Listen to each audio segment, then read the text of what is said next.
Hello, everyone. I am Rachel Lang, and I'm the Outreach Director for NCGR, and I am here with our President, Armand Diaz. Hello, Armand. Welcome. Hi, Rachel. Thanks so much. So, Armand, I brought you into this conversation today to talk about the Saturn return, specifically the second Saturn return. Yeah. Not that you have any experience with it, but A little bit.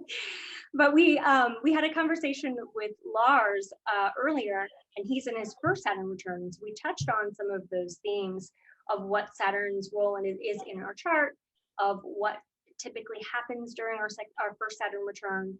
And so I thought we could bookend it with this conversation from your perspective as someone who is moving through your second Saturn return right now, to hear in what ways it's different than the first Saturn return and what your overall experience of it is.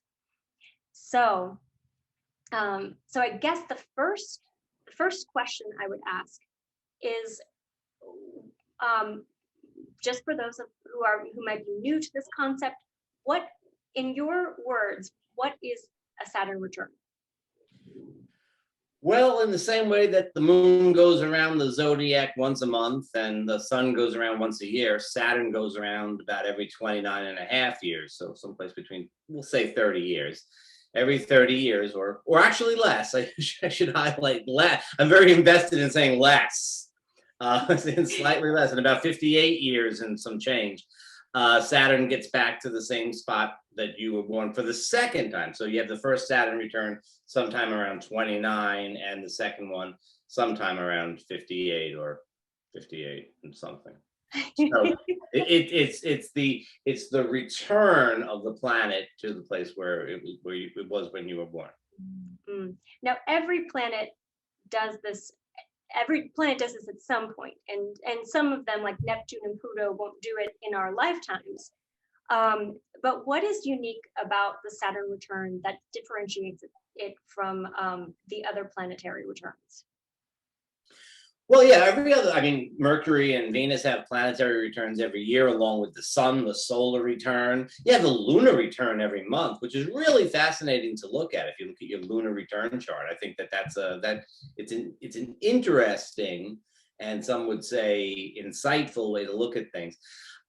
Jupiter return every 12 years, which is a lot about your expansion and growth, and you can often see projects begin there. You have Mars return every 2 years.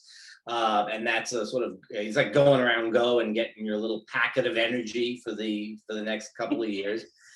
But the Saturn return, Saturn is about responsibilities. It's about, the lessons that you have to learn. It's about time.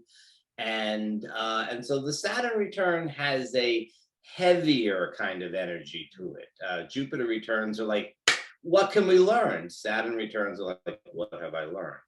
And it's a little heavier energy, generally. All Saturn aspects are a little heavier.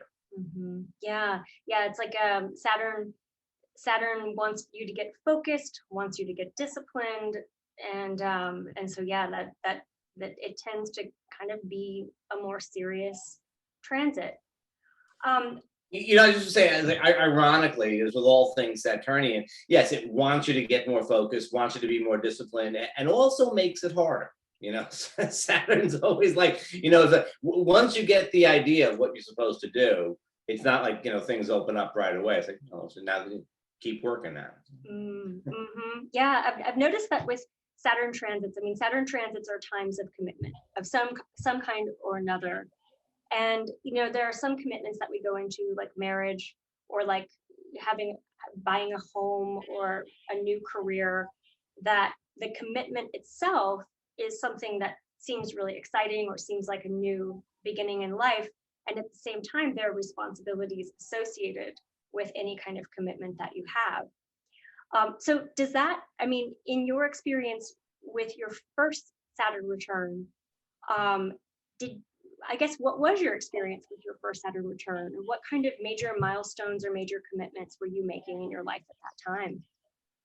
Oh, I was in graduate school. I finished graduate school. I started working. as a speech pathologist. I started working as a speech pathologist, and so it was the culmination of a lot of work that went into it for graduate school, and then beginning a whole new career. It was like embarking upon it. It was like, and then it was a perfect Saturn return. It was the opportunity to take myself nice seriously type of thing, and to feel like actual responsibilities with work and things that I was doing, as opposed to, I mean, I always had a fair amount of responsibility, but it really felt like it with the first Saturn return. It was, this is all right. No, here we are. We're people now. Yeah. I always say with the first Saturn return, like when you're 28, you could still be kind of young and stupid, but by 32, just stupid. You're not really young anymore, where you can, I mean, you're still young, you're still way young, believe me, but it's like, you can't just sort of throw everything off on the foibles of youth and stuff like that. It's like, you got to be, you got to own your stuff, but after you get past 30. Mm-hmm. Yeah, and it's what I experienced with my clients, what I experienced with myself during that first Saturn return was a stepping away from like the ideas of my parents, or the ideas of the like the sense of who others wanted me to be or expected me to be, and like you're saying, getting serious with who I am. So becoming a speech pathologist and starting your career, well, first of all, where is your Saturn natally in your chart? It is at 8 degrees of Aquarius, and it's in the 3rd house. I was just gonna say, I was just feeling that 3rd house influence. So in becoming a speech pathologist, did you have to overcome, or did you find that you were also facing a lot of those 3rd house Saturn themes in your life? Well, yeah, I mean, yeah, there were a lot of those. There were a lot of those challenges. A lot of it had to do, ironically enough, with the sort of the ability to see the fact that Saturn is in Aquarius and in the 3rd house has always had like this kind of thing about expressing with peers and working with folks that are like on the peer level and so on, and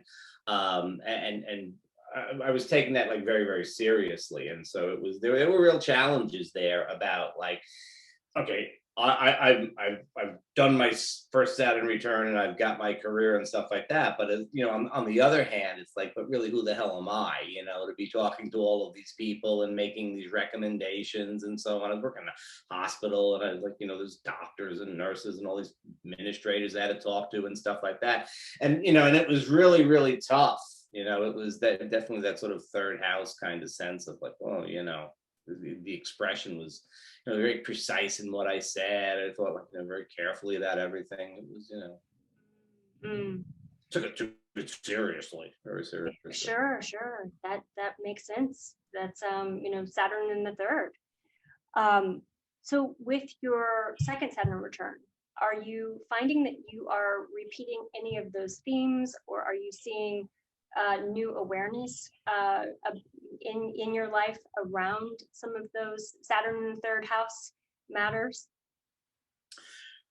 Yeah, I mean, I do, but of course,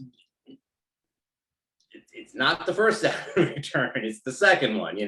So I have a different attitude towards it, and it is very much. I think that with the first Saturn return, it was it's at the first Saturn return, you're like, you want to get your seat at the table. You want to sit with the adults at the big table. You want to have your seat there, and it's very much you're trying to learn how to play the game of life, Adulting.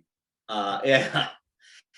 And at the second Saturn return, it's more like, well, okay, since long since kind of I learned that as well as I'm gonna, as well as I'm likely to, and now it's much more of a kind of what really matters, what do you want to do, and then becomes, I mean, if you think about that 3rd house stuff, it becomes less a matter of trying to say the right thing, to like a little bit more like strategizing, a little bit more like, okay, well, what would work? Well, I mean, if the first Saturn return is you want to get a seat at the table, the second Saturn return is, well, I want to go sit at the table I want to sit at, because you've had enough experience. You're no longer enthralled with the idea of simply being able to participate, and it's like, well, what do I want to participate in? And largely, and this is not that's sort of like my third house aspect of it, and largely, of course, like, and what do you have to contribute? Where am I going to have a little bit more of an influence in a positive way? I think at your first Saturn return, you're concerned with yourself. By your second Saturn return, I mean, you start to think a little bit more like I'm still selfish, don't get me wrong, but you start to, very much so, but you start to think, in terms of Saturnian matters. You start thinking, well, okay, where do I really have some impact,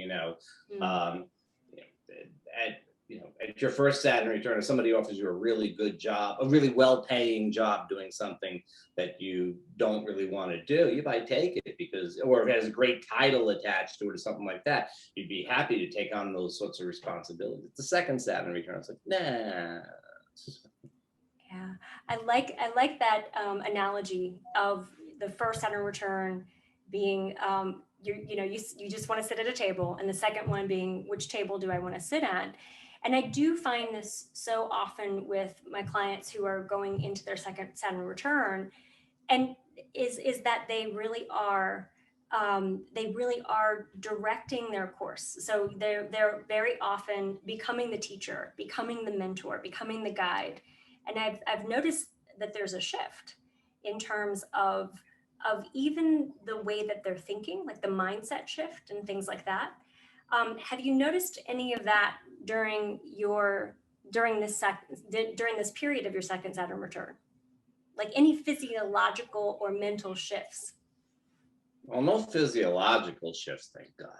That's very, very pleased there's no physiological shifts. I mean, there is, I would say that there is that sense of, again, it is that just that sense of, what am I doing that is contributing? What is it that, where can I have an effect? And it's much less about, what can I gather and accrue to myself, although I still like gathering and accruing things, knowledge and trinkets and stuff like that. All of that stuff. I like it, but the shift is a little bit more towards like, well, okay, if I'm familiar with a lot of this different material, then like, well, how can I share it? Where's it going to get a little bit more of, how can I externalize it? It's like you keep filling up the jug, and then at some point in time, I was like, well, I could share some of this stuff with somebody else if they want it. So I'm not sure anybody does, but maybe I'll find some place for it.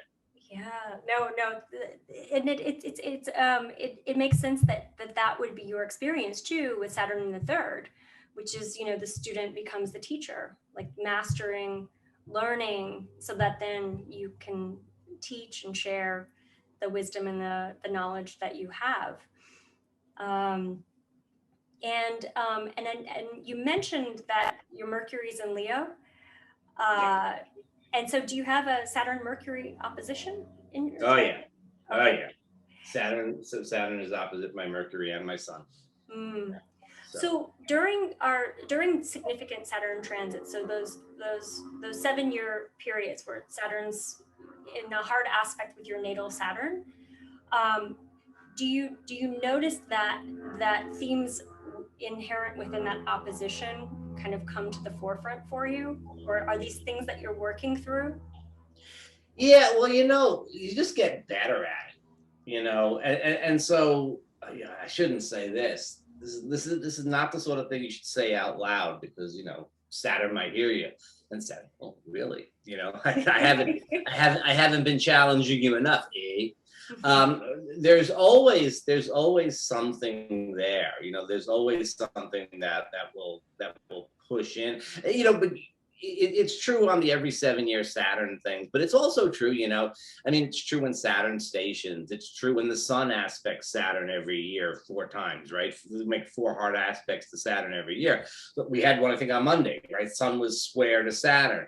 So, I mean, that'll definitely amp it up a little bit. But yeah, I mean, you experience these things, hopefully they get to be a little bit less, although, I'm not betting on it. I'm not telling Saturn he's not going to bother me. I'm not trying to do that. But I think that, with repetition with things, you hopefully get a little bit better at driving. It's like you have been down this road a bunch of times before. You might hopefully get better at it. Mm-hmm. Yeah, I mean, I think but on the other hand, it's not like the planets aren't creative. Not like they can't come up with something new. It's not like yeah, you've been around this hairpin turn in the road lots of times, but this time there's a log there. There's always another challenge that comes up with Saturn. It's always there. Mm-hmm. Do you find that that people who that some of your experience of the Saturn return or these hard Saturn aspects, that your experience of them is dependent on the condition of your natal Saturn? Like, do people who have really dignified Saturns and great aspects, maybe in a favorable place in their chart, do they have an easier time with Saturn transits or Saturn returns?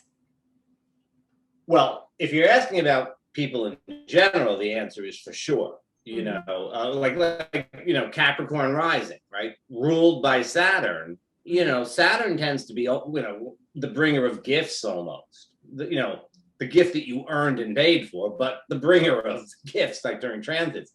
And so, I mean, my Saturn is in Aquarius, where it's like well placed, right? So, I would say I'm fairly aware of the kinds of things that are likely to come up, and think, well,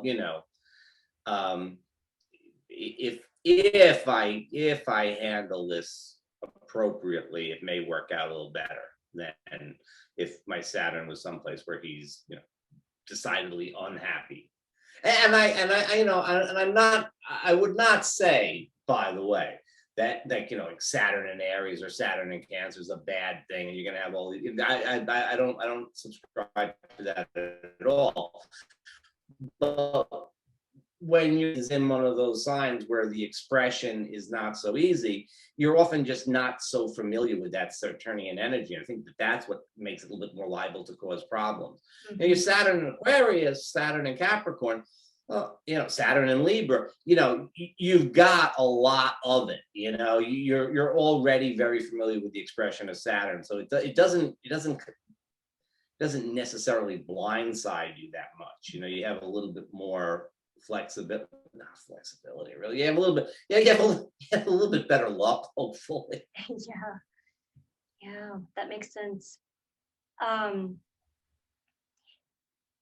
Is there anything at your Saturn opposition, so 44, 45, is there anything that you wish you would have done differently, knowing now in your Saturn return? Is there anything that you wish that you would have done differently? At the opposition there, not really. It was a time of major transition. It was the time when I really stopped being a speech pathologist and really became solely an astrologer. I wouldn't say full time, because that implies something different, but this was all I was doing. It wasn't full time. This was all I was doing. So, there was a real split there. In the last Saturn cycle, the first half of it was speech pathology and learning astrology, and the second half of it is like in the application of astrology. So that was a big change. So I wouldn't say that there was much about that I would have done differently. I mean, it was time to go. with the first career. So, and that was a little after, I mean, Saturn then had conjuncted my sun and Mercury, right? So this, and it was coming into eventually get to the midheaven, because I have ninth house stuff, Yes. right? So it was a couple of years Yeah. away from getting to the midheaven. So, I mean, it seemed like a very good time to be making the kind of transitions that I was making. Mm-hmm. Yeah. And that's when I went back to school for my doctorate. So, no, I did okay on that one. Yeah, it sounds like it. It sounds like that was an okay. It's like what I love about Saturn cycles is just how they build on one another. So all that you were doing at your Saturn opposition set you up for where you are now being in a position of teaching, of leading, of being the president of an organization, an astrological organization. Like, really, is there anything more Saturn in Aquarius than leading an organization? that's a research and education organization. Yeah, no, it certainly fits, and it's an extraordinarily weird thing, I mean, my ascendant has progressed into Capricorn. That's a separate thing. There's amplifying the Saturnian theme, and it puts me like like president of NCGR, which I mean, at least in mine, I've been a member for almost 30 years. No, 25 years. I've been a member for 25 years. Like find myself president of the organization. It seems a little strange. It's an odd thing too. It's that whole responsibility for, now I have responsibility for the organization. And then NCGR once in a while gets a little flack from somebody. We've had our controversies, and they come not only at NCGR, they come at me and so on. And that puts me in the position of having to defend myself as president, and then also defend the organization. And it's kind of weird because I mean, I've always been kind of the guy who ready to get the pitchforks and torches and start the revolution, and I have Uranus on the midheaven, and here I am in this odd position that is sort of analogous to the college dean or the town mayor or so. Thank God for everyone concerned. It's on a really small, innocuous scale, but still, I get a little bit of a taste of that. I get a little bit of a taste of well, this is what it's like to have to look out for the organization as opposed to looking out for yourself, or even looking out for the principles that you think well, what are how do we get all these things to line up together? But with the idea of but I have the responsibility not just to myself or what I think is the best thing to do. I have responsibility for the organization, and it's I mean, and I think that's been the biggest learning experience of the whole Saturn return thing, and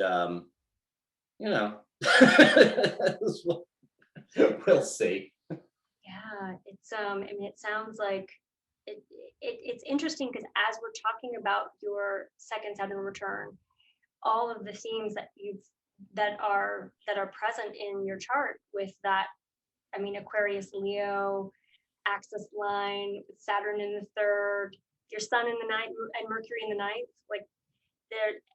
there's just, it's fascinating how every single person's Saturn return is going to be different. First Saturn return, second Saturn return, but that the more we befriend our Saturn and learn about our Saturn in our chart, the more we can make sense of these Saturn return situations when they come up.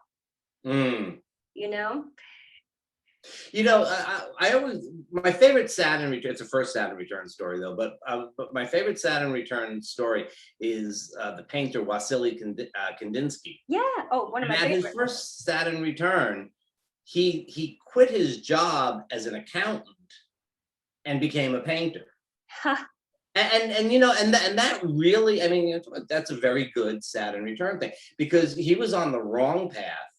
And then he got himself onto the right path. And yet, it was not like, I mean, you would think that people would describe the Saturn return as the other, like you're a painter, and then all of a sudden you decide, oh shit, no, I better go become an accountant. Yeah. You know, I better get serious. But he got serious about being a painter. You know, it worked that way. So it's not like you get pushed into one particular thing. And Saturn doesn't really care. I mean, you know, it's like as long as you take whatever you're doing seriously, as long as you accept it as a serious thing, that's, you know, sounds all right. You know, you're gonna, you know, if you're taking it seriously, it's okay. You know. And so the idea that there's always, you know, you have to look and see where Saturn is, and you know how it's working for the person and so on, and where it may be, you know, what lessons they might have to have. I don't know. I should probably find out where Kandinsky's Saturn was, but but nonetheless, it's like, you know, you have to work with the energy that it's putting out from where it is by sign and house placement. And then, you know, as long as you do that, it's okay. Yeah, definitely. I started my astrology practice during my first Saturn return. I mean, I haven't hit my second one yet, but yeah, I did a Kandinsky. I was in a very logical job and said, no, I need to do this crazy thing over here. But what in my own experience, it was like I had a crisis, like not following my path. I had a crisis point, and my Saturn was not happy with me, and it's like, you need to commit to this. So yeah, so I think it can go either way. Yeah, well, I mean, but that's exactly that's a better point. We can leave Vasily Kandinsky by himself now and just use Rachel as an example, because it's exactly right. It's like, okay, if you're on the wrong path, you know, then Saturn will make you miserable for it, and then if you commit to it, it's like, you know, things are going okay. You know, it's the other thing about it is that, you know, because it is Saturn, it's like the time factor, you know, and you can look back from the second Saturn return. It's obvious that things in terms of time come into focus much further back. You know, and I mean, I don't like saying how many decades back I can look at things clearly and have memories of them, but you do get that, you know, and that is the Saturn thing. Is like, is a little bit of looking back for perspective and so on, which on the one hand is frightening, and on the other hand is just incredibly like, wow, you know, geez, you know, and if you think back in terms of astrology and all the different cycles that you've lived through, and think about all the different transits you've had, and like you realize, like, by your fourth Saturn return, like, you're going to be like a master of things. You know, it's going to be great. Yeah. There was, and I have to say, a woman died last week on her fourth Saturn return. Wow. Yeah, she was the oldest living American. She was 116. She had her fourth Saturn return. Amazing. Whew. That's a long ways. That's a long way. 2 Uranus cycles too, or that's it? Like almost, right? Like not no, two. no, that'd be 116. My math. Wow, incredible. Well, but and I just want to. It's off topic, but it's interesting because of the orbit of Pluto. You know, people are getting to their Pluto oppositions. You know, I mean, or will be getting to their Pluto oppositions. You know, I mean, Pluto, because Pluto aspects are so they're also very powerful. And if you think about it, you know, like people who were born in the early 20th century or late 19th century, they got their Pluto squares, you know, there's Pluto square to its natal position in their 60s. And, you know, those of us who were born in the last, you know, our 30s, you know, so those lessons come at you like that, you know. Yeah. It's like, and I find that I think that people are getting, when I look at, you know, younger generations, I think that in some respects they're getting a little bit wiser quicker, and in some respects not. In some respects, I'm going with the old fogey line of like, no, but I think in other respects, yeah, they do well. Yeah, I've noticed that too. Yeah, I've been doing a lot of reflecting on the midlife transits, the Uranus opposition, the Saturn opposition, actually from the Pluto square all the way to the Chiron return, that's like a really pivotal time, like a really powerful time in people's lives. Now that you've been through those cycles, and now that you're on the other side of it, I kind of see the second Saturn return as like the end cap of those midlife transits. Mm. Do you feel like any kind of relief with the second Saturn return? Do you feel any sort of, like, I know there's a sense of like reclaiming your life and picking the table that you're going to go to, but do you also feel like is some of the energy of the midlife or those midlife transits, is some of that kind of relaxed now? Is there do you get to take a deep breath? I didn't really have such a bad time with those. And I think, like the Uranus opposition tends to be the time when people sort of put their own mark on things. And, that's when, like, you sort of like, that's when you're playing the game. You may be playing other people's games, but you start to say, wait a minute, we can rearrange things a little bit. So the second, that Saturn opposition that happens around 44 or so it's usually career challenging stuff. And then Neptune, the Neptune square, it's got its own funky little feel to it, although it's not necessarily that overt in a lot of ways. And right. You can sort of function under the radar. And the Chiron return, I don't know. I'm not too dialed into Chiron, except when Chiron went to when Chiron went to the end of Pisces, I was like, oh gosh, it just really seemed to be such like the hard end of Pisces, it just seemed to be the weepy, sad side of Pisces got emphasized by Chiron going through. Mm-hmm. So I don't know that those were such a challenge in and of themselves. What I think about those midlife transits though is that after the Saturn return, first Saturn return, you think, okay, in the intervening 7 or 8 years, you feel you've got a solid self. You're building it, and it feels kind of like, look at me, Saturn is helping me to be.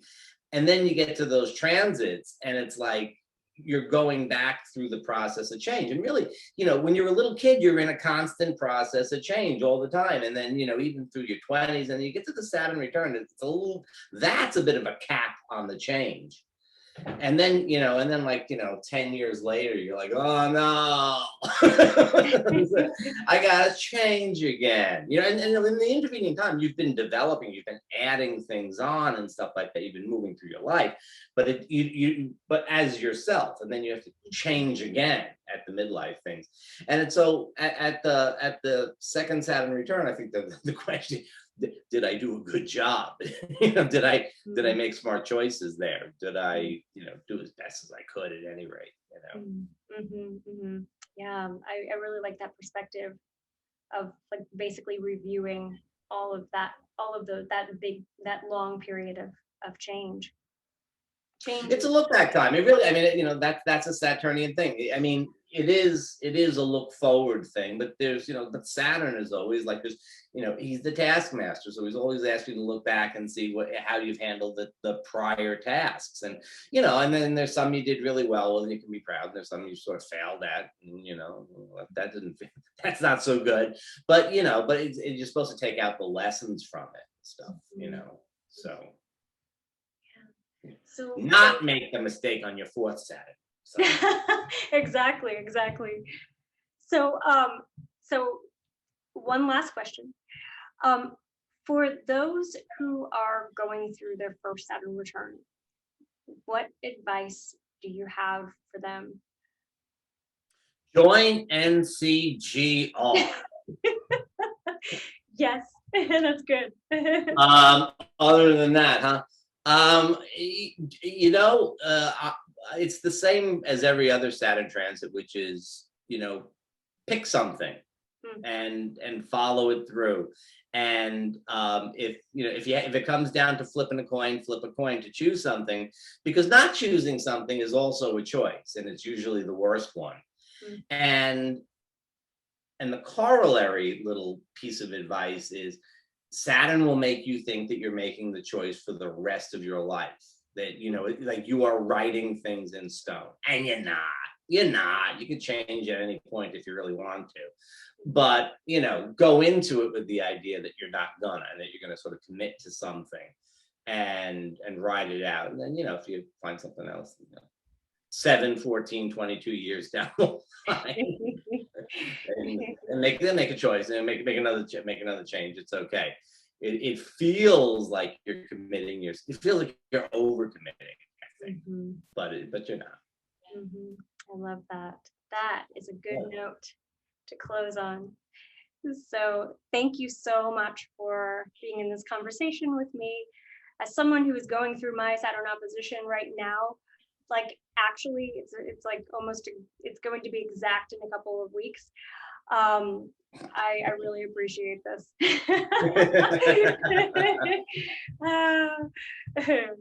You make great choices. So. Yeah. Well, thanks so much, Armand. I really appreciate it. Thank you so much, Rachel.